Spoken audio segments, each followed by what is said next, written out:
കഴിഞ്ഞ ദിവസങ്ങളിൽ യുക്രൈനിൽ റഷ്യ അതിശക്തമായ ആക്രമണങ്ങളാണ് നടത്തിയത്. ഇപ്പോഴിതാ തിരിച്ചടി നൽകിയിരിക്കുകയാണ് യുക്രൈൻ. റഷ്യയിലെ വ്യോമതാവളങ്ങൾ ലക്ഷ്യമിട്ട് വൻ ഡ്രോൺ ആക്രമണമാണ് യുക്രൈൻ നടത്തിയിരിക്കുന്നത്.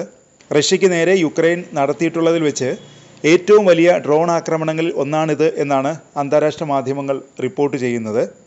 50ഓളം റഷ്യൻ വിമാനങ്ങളെയാണ് യുക്രൈൻ ആക്രമിച്ചത്. യുക്രൈൻ സൈനിക വൃത്തങ്ങളെ ഉദ്ധരിച്ച് ദി കീവ് ഇൻഡിപെൻഡൻ്റ് ആണ് ഇക്കാര്യം റിപ്പോർട്ട് ചെയ്തത്. കിഴക്കൻ സൈബീരിയയിലെ ഇർകുട്സ്ക് മേഖലയിലുള്ള റഷ്യയുടെ ബെലായ, ഒലെന്യ വ്യോമതാവളങ്ങളെ അടക്കം യുക്രൈൻ ആക്രമിച്ചു. യുക്രൈനിൽ നിന്ന് 4000 കിലോമീറ്ററിലധികം അകലെയാണ് ഈ വ്യോമതാവളങ്ങൾ. ആക്രമണം ഇർകുട്സ്ക് ഗവർണർ സ്ഥിരീകരിച്ചിട്ടുണ്ട്. ആദ്യമായാണ് യുക്രൈൻ സൈബീരിയയിൽ ആക്രമണം നടത്തുന്നത്.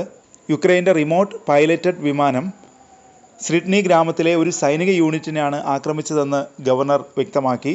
ശത്രു ഡ്രോണുകൾ മർമാൻസ്ക് മേഖലയിൽ ആക്രമണം നടത്തിയതായി മർമാൻസ്ക് ഗവർണർ ആൻഡ്രീ ചിബിസും സ്ഥിരീകരിച്ചു. ആക്രമണത്തിൻ്റെ വീഡിയോ ദൃശ്യങ്ങൾ പുറത്തു വന്നു. ആക്രമണത്തിനായി ഏതുതരം ഡ്രോണുകളെയാണ് ഉപയോഗിച്ചതെന്ന വിവരം യുക്രൈൻ പുറത്തുവിട്ടിട്ടില്ല. വ്യോമതാവളങ്ങൾക്ക് സമീപം പാർക്ക് ചെയ്തിരുന്ന വാനുകളിൽ നിന്നാണ് ഡ്രോണുകൾ വിക്ഷേപിച്ചതെന്ന് ചില മാധ്യമങ്ങൾ റിപ്പോർട്ട് ചെയ്തു.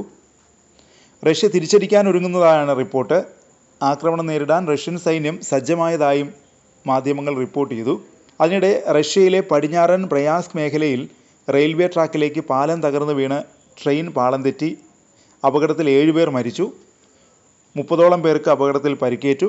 മോസ്കോയിൽ നിന്ന് ക്ലിമോവിലേക്ക് പോവുകയായിരുന്ന ട്രെയിൻ വൈഗോണിസ്ക് ജില്ലയിൽ എത്തിയപ്പോഴാണ് പാളം തെറ്റിയത്. ഫെഡറൽ ഹൈവേക്ക് സമീപമാണ് അപകടം നടന്നത്.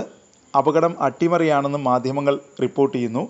3 വർഷങ്ങൾക്ക് മുമ്പ് റഷ്യ യുക്രൈനിൽ പൂർണ്ണതോതിലുള്ള ആക്രമണം ആരംഭിച്ച ശേഷം ബ്രയാൻസ്ക് മേഖലയിൽ നിരവധി ഡ്രോൺ ആക്രമണങ്ങൾ, അട്ടിമറി ശ്രമങ്ങൾ, അതിർത്തി കടന്നുള്ള ഷെല്ലാക്രമണങ്ങൾ എന്നിവ നടന്നിട്ടുണ്ട്.